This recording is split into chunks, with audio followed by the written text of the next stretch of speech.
तो देखिए, जब भी कोई बड़ा आईपीओ और अच्छा डिमांड वाला आईपीओ आता है, तो उसमें सबसे बड़ी चीज़ रहती है अलॉटमेंट मिलना। अप्लाई करना कोई बहुत बड़ी चीज़ नहीं थी, क्योंकि जब भी अलॉटमेंट मिलता है हमें, तो ही जाके हम उसकी जब डिमांड अच्छी रहती है, तो जब हम उसको सेल करते हैं, तो अच्छा प्रॉफ़िट होता है। लेकिन वहाँ पे हम बहुत सारी ऐसी है गलतियाँ कर देते हैं, जिसकी वज़ह से हमारे एप्लीकेशन रिजेक्ट हो जाते हैं।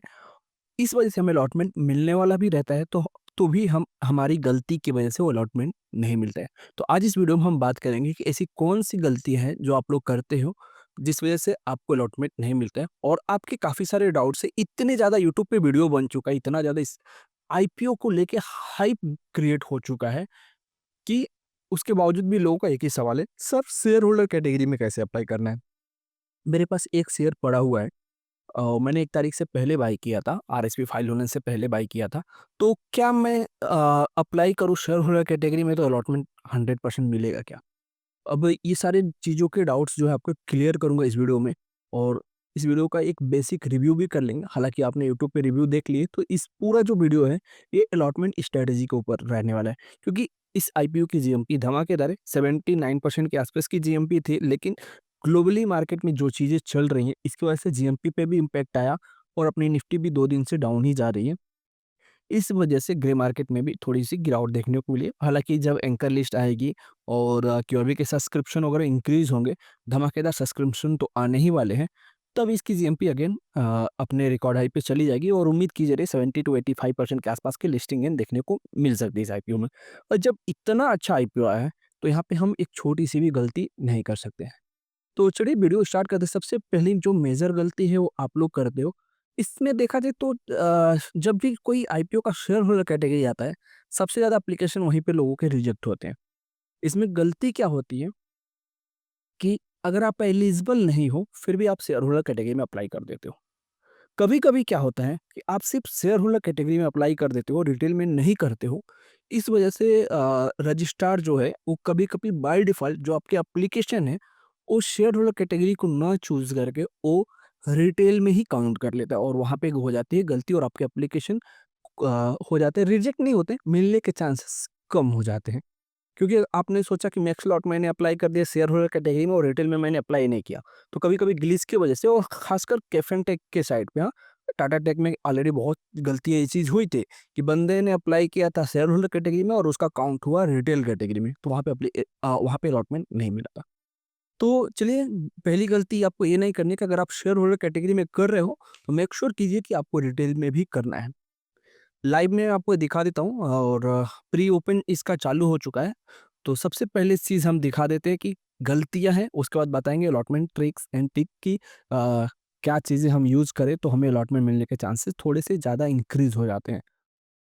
तो पहली चीज़, जो शेयर होल्डर कैटेगरी में जो सबसे ज़्यादा क्वेश्चन पूछा जा रहा है उसके लिए, अगर आप एलिजिबल हो शेयर होल्डर कैटेगरी में, तो आप एक साथ 2 एप्लीकेशन लगा सकते हो। अब एक साथ 2 एप्लीकेशन तो भाई किसमें-किसमें? आप चाहते हो कि मैं एचएनआई कैटेगरी में अप्लाई करूँ और उसके बाद में किसमें करूँ, तो अगर आप शेयर होल्डर कैटेगरी के लिए एलिजिबल हो, तो आप एचएनआई के साथ शेयर होल्डर कैटेगरी जा सकते हो। अगर आपके पास फंड की कमी है, तो आप रिटेल के साथ शेयर होल्डर कैटेगरी में जा सकते हो। आप रिटेल और एचएनआई एक साथ नहीं लगाओगे। आप सोच रहे हो कि रिटेल भी लगा दूँ, एचएनआई भी लगा दूँ और शेयर होल्डर भी लगा दूँ, तो कैंसल हो जाएँगे। ऐसा मत करना।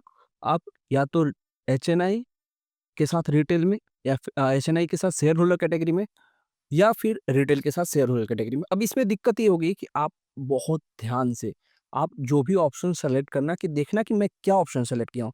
अगर आप एलिजिबल नहीं हो, फिर भी आप जल्दबाजी में शेयर होल्डर कैटेगरी में जाके अप्लाई कर देते हो और बाद में पता चलता है कि आपका एप्लीकेशन कैंसल हो गया क्योंकि आप शेयर होल्डर के लिए एलिजिबल नहीं थे।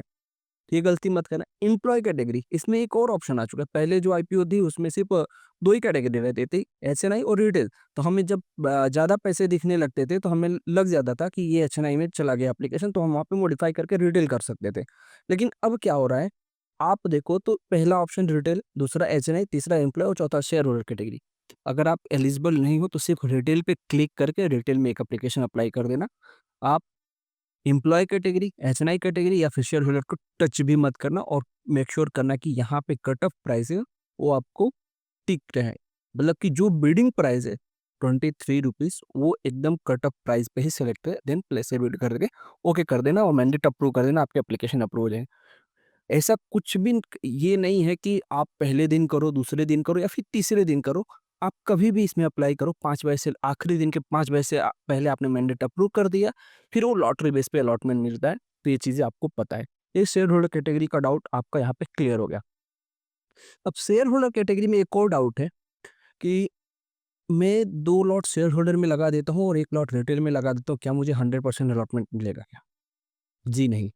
शेयर होल्डर जाने वाला है ओवर सब्सक्राइब। अब ओवर सब्सक्राइब सिनेरियो में क्या होता है कि लॉटरी प्रोपोर्शनेट बेस पे अलॉटमेंट मिलता है।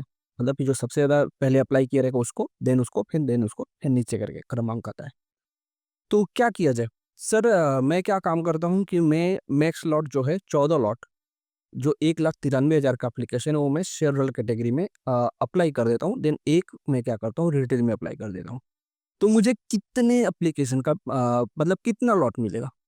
तो वहाँ पे आपको सिर्फ़ 1 लॉट मिलेगा। कन्फर्म अलॉटमेंट 1 लॉट मिल सकता है। अगर वो भी 14 टाइम से ज़्यादा सब्सक्राइब होगा तो वो भी चला जाएगा प्रोपोर्शनेट लॉटरी बेस पे। यानी कि मैक्सिमम लॉट वाले को पहले अलॉटमेंट मिलेगा। जैसे किसी ने 13 जैसे मान के चलो किसी ने मैक्स लॉट 10 लोगों ने मैक्स किया, मतलब 14 एप्लीकेशन से, फिर 20 लोगों ने 13-13 किया, फिर उसके आगे 12, उसके आगे 10 ऐसे करके, तो पहले जो मैक्स किया रहेगा उसको पहले एक-एक एप्लीकेशन का अलॉटमेंट मिल जाएगा, फिर 13 वाले को फिर 12 ऐसे करके मिलेगा अलॉटमेंट। फिर जहाँ पे अलॉटमेंट खत्म हो जाएगी, जैसे कि 5 पे आके रुक गया, समझो कि 5 तक जिसने अप्लाई किया उसको 1 लॉट कन्फर्म मिल गया। उसके बाद से 4-5 दिन वाले को नॉट अलॉटेड देखने को मिलेगा और ये चीज़ें आपको आईसीआईसी प्रूडेंशियल में देखने को मिला था। सजेशन क्या है? अगर आपके पास फंड ज़्यादा नहीं है मैक्स लॉट अप्लाई करने के लिए, तो आप रिटेल कैटेगरी को टारगेट कर सकते हो। ज़्यादा से ज़्यादा आप रिटेल कैटेगरी में अप्लाई करो, अपने फैमिली मेंबर के अकाउंट से अप्लाई करो, अभी भी टाइम है, आप जाके डीमैट अकाउंट ओपन करा सकते हो। उसके बाद से थर्ड पार्टी एप्लीकेशन का भी यूज़ कर सकते हो आप।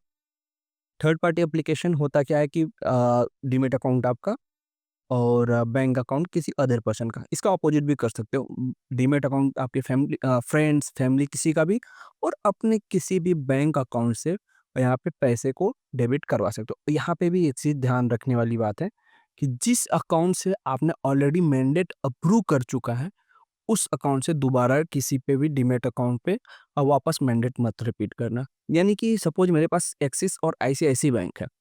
मैं अपना जो फ्रेश है वो आईसीआईसी बैंक से अप्लाई कर चुका हूँ। अब मेरा एक कोई दोस्त है एक्स-वाई-ज़ेड, उसका मैंने क्या किया कि डीमैट अकाउंट ले लिया और उसपे मैंने फिर से आईसीआईसी बैंक पे ही मैंडेट मँगा लिया, तो ये रॉन्ग हो जाएगा। मुझे एक्सिस बैंक पे मँगाना है ताकि एक्सिस बैंक पे फ्रेश है, उसपे एक भी मैंडेट नहीं आता है। तो ये एक ट्रिक है कि थर्ड पार्टी एप्लीकेशन ऐसे अप्रूव होते हैं, तो वहाँ पे जाके आप अप्लाई करके अपने लक को थोड़ा-सा और इंक्रीज़ कर सकते हो, अलॉटमेंट मिलना थोड़ा-सा ईज़ी हो जाएगा। हालाँकि इसमें थर्ड पार्टी में एक रिस्क ये रहता है कि एप्लीकेशन कैंसल भी होते हैं। लेकिन बहुत रेयर जब कभी चेक हुआ तो एप्लीकेशन कैंसल होते हैं, लेकिन 30 टू 80% चांसेस रहते हैं कि अलॉटमेंट मिल जाता है। प्रीवियस एक बंदे ने पूछा था कि सर अभी थर्ड पार्टी एप्लीकेशन में अलॉटमेंट मिल रहे हैं क्या? हाँ, तो आईसीआईसी प्रूडेंशियल में 4 लॉट मुझे थर्ड पार्टी में ही मिले थे और रजिस्ट्रार भी सेम था, कैफ एंड टेक। तो इसके बाद मुझे नहीं लगता है कि इतना डिटेल में सारी चीज़ें समझाने के बावजूद भी आपको कोई भी डाउट और रहनी चाहिए इस आईपीओ में अप्लाई करने के लिए। कोशिश ये करना कि आप पहले अच्छे से चेक करना कि आप किस कैटेगरी में अप्लाई कर रहे हो और क्या आप उस कैटेगरी के लिए एलिजिबल हो कि नहीं हो। अगर आप एम्प्लॉय नहीं हो फिर भी एम्प्लॉय में करते हो, एप्लीकेशन रिजेक्ट हो जाएगा। रिटेल में हर कोई कर सकता है, उसकी बात ही अलग है, लेकिन आप शेयर होल्डर के लिए एलिजिबल नहीं हो, देन आप अप्लाई करोगे तो आपका एप्लीकेशन कैंसल हो जाएगा। अगर आप शेयर होल्डर में कर रहे हो अप्लाई तो कोशिश करना कि एक एप्लीकेशन रिटेल में भी कर दो।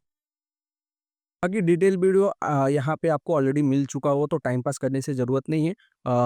हर एक चीज़ आपको रिटेल में 9 जनवरी से ओपन होगा, 13 को क्लोजिंग होगा, ₹23 प्राइस है। टोटल इश्यू साइज़ जो हम एक्सपेक्ट कर रहे थे कि 1350 करोड़ के आसपास आएगा, वो अभी 1071 करोड़ के आसपास है।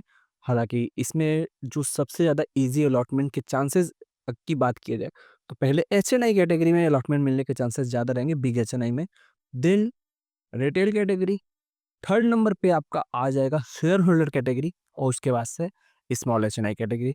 सबसे ज़्यादा टफ रहने वाला है स्मॉल एचएनआई कैटेगरी में अलॉटमेंट मिलना और उसके बाद शेयर होल्डर कैटेगरी और उसके बाद से रिटेल देन बिग एचएनआई। तो बाकी मिलते हैं एक नई वीडियो में। अगर इसके बावजूद भी आपको कोई भी डाउट रह गया हो तो आप कमेंट करके पूछ सकते हैं। मैं प्री मार्केट में लाइव दिखा दिया कि आपको कैसे अप्लाई करना है, क्या चीज़ें हैं, डाउट भी क्लियर कर दिया। सिर्फ हर कैटेगरी में कितने लॉट अप्लाई करना चाहिए ये भी चीज़ें बता दी। तो मिलते हैं एक नए वीडियो में, तब तक के लिए बाय बाय, टेक केयर।